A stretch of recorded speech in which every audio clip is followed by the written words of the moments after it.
नमस्कार मित्रांनो, स्वागत आहे तुमचं द फॅमिली टूरच्या आजच्या ब्लॉगमध्ये. तर तुळजाभवानी मंदिरमध्ये दर्शन रांगेत आपण ज्यावेळी लागतो त्यावेळी आतमधून दिसते बघा की सगळे कंपार्टमेंट आहेत. सर्वांना इथं झिकझॅक आहे, इथून आपल्याला दर्शनासाठी जावं लागतं. तर आमची ही बघा सगळी गँग कशी मस्तपैकी एक्साइटमेंटमध्ये तयार आहे. तर आतमध्ये गेल्यानंतर खालच्या कंपार्टमेंटमध्ये इतकी अशी गर्दी होती. आम्हाला जवळपास 45 मिनिटं लागली.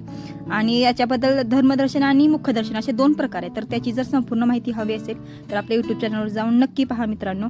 तर दर्शनाला जाताना असा एक खांब आहे, तिथं लोक पैसे चिटकवतात, मनातली इच्छा बोलतात. तर तसा हा खांब आहे. तर नक्की तुम्ही तुमच्या मनातली इच्छा पूर्ण करू शकता इथं पैसे चिटकून. तर आतमध्ये गेल्यानंतर असं हे आतलं मंदिराचा परिसर आहे बघा, पूर्ण दगडी आणि रेखीव बांधकाम आहे. आतमध्ये गेल्या पॉझिटिव्हिटी जाणवते मित्रांनो, अतिशय शांत आणि आल्हाददायक वाटतं. खूप छान मस्त दर्शन झालं. आम्हाला आतलं शूटिंग करायला अलाउड नाही, त्यामुळे तुम्हाला दाखवू शकत नाही मी.